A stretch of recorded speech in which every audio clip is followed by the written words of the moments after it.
बिस्मिल्लाहिर्रहमानिर्रहीम। अस्सलाम वालेकुम। मेरा नाम मोहम्मद कमाल है और मैं एक लीगल एडवाइज़र हूँ। उम्मीद है आप खैरियत से होंगे। आज हमारी वीडियो का बहुत अहम मौजू है। आज हम आपको बताएंगे south Korea permanent resident visa F5 के बारे में। कोरिया में रहने वाले तमाम गैर मुल्की हज़रात, चाहे वो शादी के वीज़े पर रहने वाले हों या वो बिज़नेस वीज़े पे या किसी और वीज़े पे, वो तमाम लोग चाहते हैं कि किसी भी तरीके से उनको परमानेंट रेजिडेंट वीज़ा हासिल हो जाए। इसकी सबसे बड़ी वजह यह है कि परमानेंट रेजिडेंट वीज़ा अगर आपको एक बार मिल जाता है तो आप अपनी फैमिली के साथ लाइफ टाइम कोरिया में गुजार सकते हैं और आप पर किसी किस्म की कोई पाबंदी नहीं है। आप बिजनेस भी कर सकते हैं, आप जॉब भी कर सकते हैं और किसी भी तरक्की याफ्ता ममालिक का आप वीज़ा बआसानी से अप्लाई करके वहाँ आना जाना भी कर सकते हैं। तो आज हम आपको बताते हैं परमानेंट रेजिडेंट वीज़ा F5 किस तरीके से अप्लाई कर सकते हैं। आइए जानते हैं। नए आने वाले दोस्तों को हमारे YouTube चैनल पर खुशामदीद। अगर आपने अभी तक हमारे चैनल को सब्सक्राइब नहीं किया तो बराए मेहरबानी पहले सब्सक्राइब कर लीजिए, बेल आइकन यानी घंटी के बटन को प्रेस कर लीजिए ताकि आने वाली हर नई वीडियो आपको बर वक्त मिलती रहे, क्योंकि हम आपके लिए लाते हैं साउथ कोरिया वीज़े और इमिग्रेशन से मुतालिक अहम वीडियो।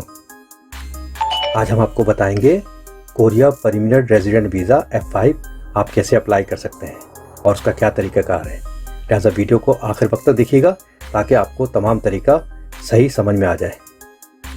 साउथ कोरिया के तमाम वीज़ों में सबसे ज़्यादा powerful visa permanent resident visa यानी F5 है।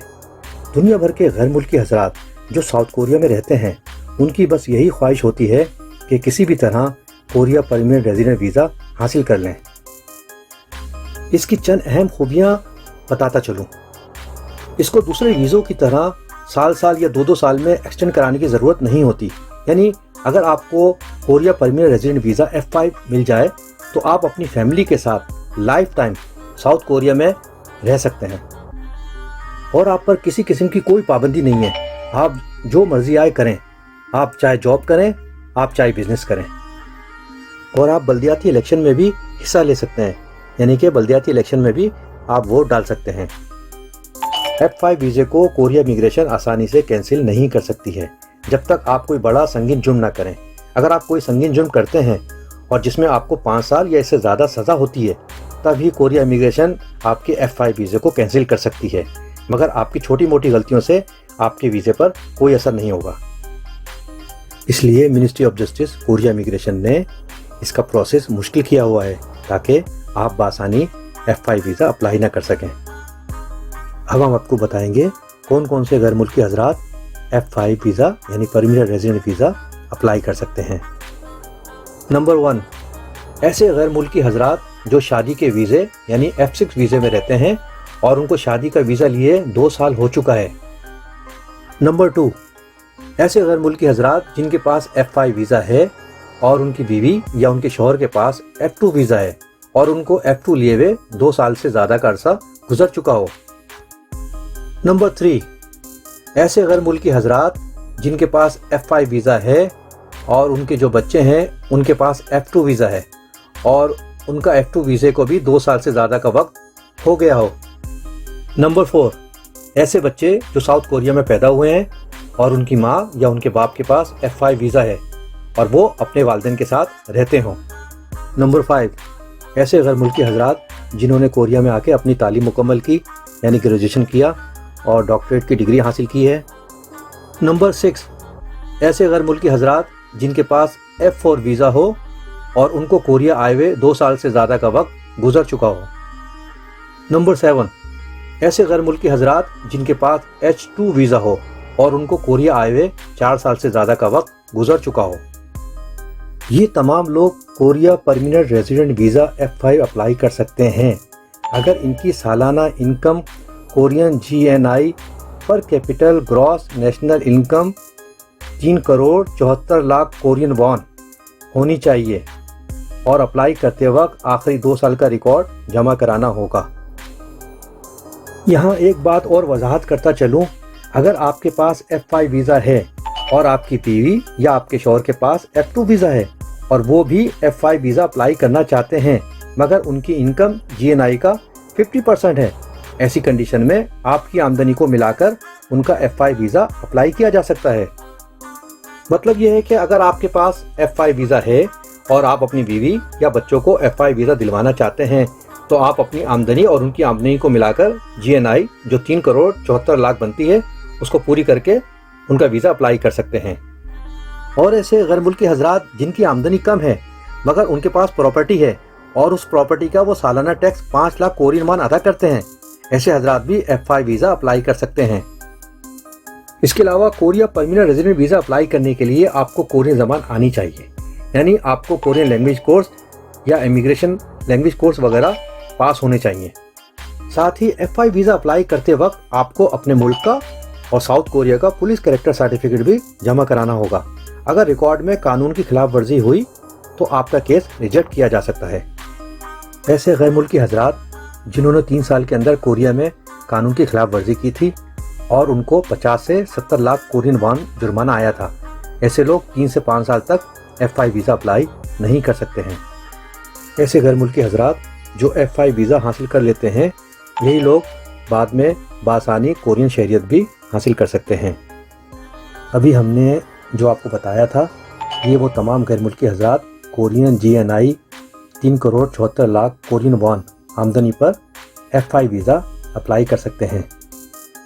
अब आपको हम बताने वाले हैं ऐसे गैर मुल्की हजरात जिन्हें कोरिया आए हुए 5 साल हो गए हैं और उनके पास D7, D8, D9, E1, E2, E3, E4, E6, E7 या F2 वीज़ा है और ये लोग F5 वीज़ा अप्लाई करना चाहते हैं, मगर उनके लिए बहुत मुश्किल होगा क्योंकि उनको कोरियन GNI डबल दिखानी होगी, यानी इनकी आमदनी सालाना 7 करोड़ 50 लाख कोरियन वॉन होनी चाहिए, तभी ये F5 वीज़ा अप्लाई कर सकते हैं।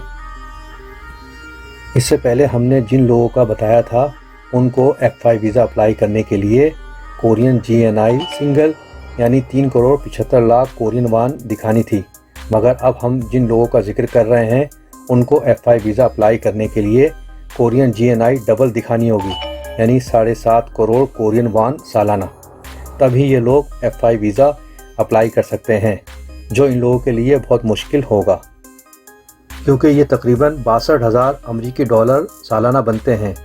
इतना कमाना आसान ना होगा, फिर भी अगर कोई इतना कमा लेता है तो वो यकीनन F5 वीज़ा अप्लाई कर सकता है। इसके अलावा बाकी चीज़ें सेम है, यानी कोरियन लैंग्वेज कोर्स टॉपिक या कोरियन इमिग्रेशन लैंग्वेज कोर्स आपको करना होगा और कोरिया का और अपने मुल्क का आपको पुलिस कैरेक्टर सर्टिफिकेट लगाना होगा। अगर उसमें कोई वायलेशन हुई तो आपका केस रिजेक्ट हो जाएगा और अगर क्लियर है तो आप अपना प्रोसेस पूरा कर सकेंगे।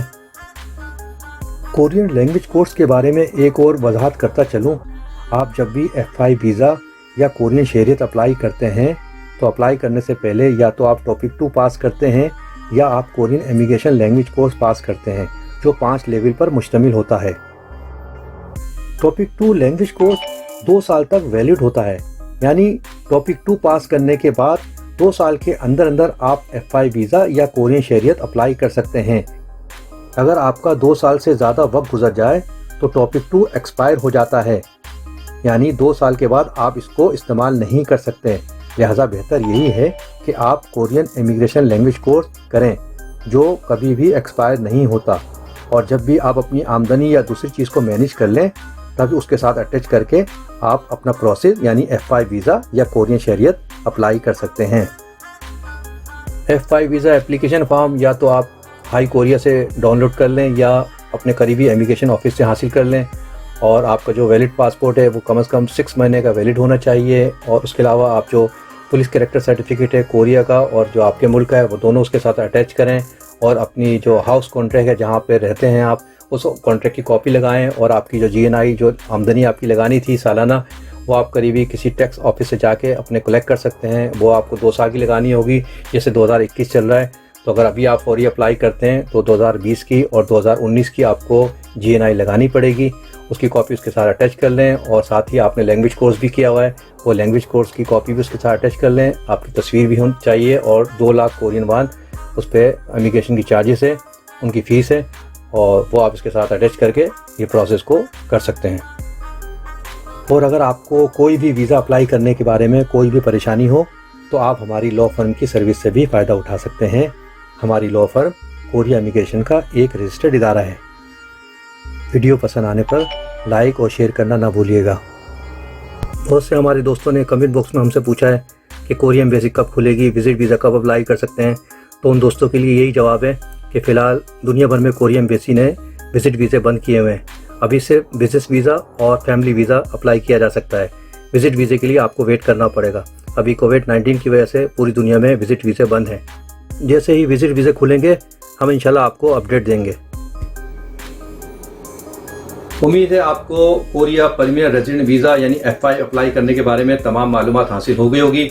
मज़ीद अगर आपका कोई सवाल हो तो आप हमें फीडबैक भी दे सकते हैं। डिस्क्रिप्शन में हमारा नंबर है, हमसे रब्ता भी कर सकते हैं। आखिर में अगर आप कोरिया में रहते हैं और कोरिया में रहते हुए आपको किसी किस्म की लीगल इशू पे कोई परेशानी हो, चाहे वो कोरिया इमिग्रेशन से मुतालिक हो या कोरिया के वीज़े से मुतालिक हो या कोरिया के पुलिस और कोर्ट के केसेस से मुतालिक हो, आप हमसे रब्ता कर सकते हैं। हम इंशाल्लाह आपको मशवरा भी देंगे और हमारी लॉ कंपनी आपका प्रोसेस भी करेगी। हमारी लॉ कंपनी कोरिया इमिग्रेशन का एक रजिस्टर्ड इदारा है। अगली वीडियो के साथ फिर हाजिर होऊंगा। खुश रहें, अपना ख्याल रखें। अल्लाह निगहबान।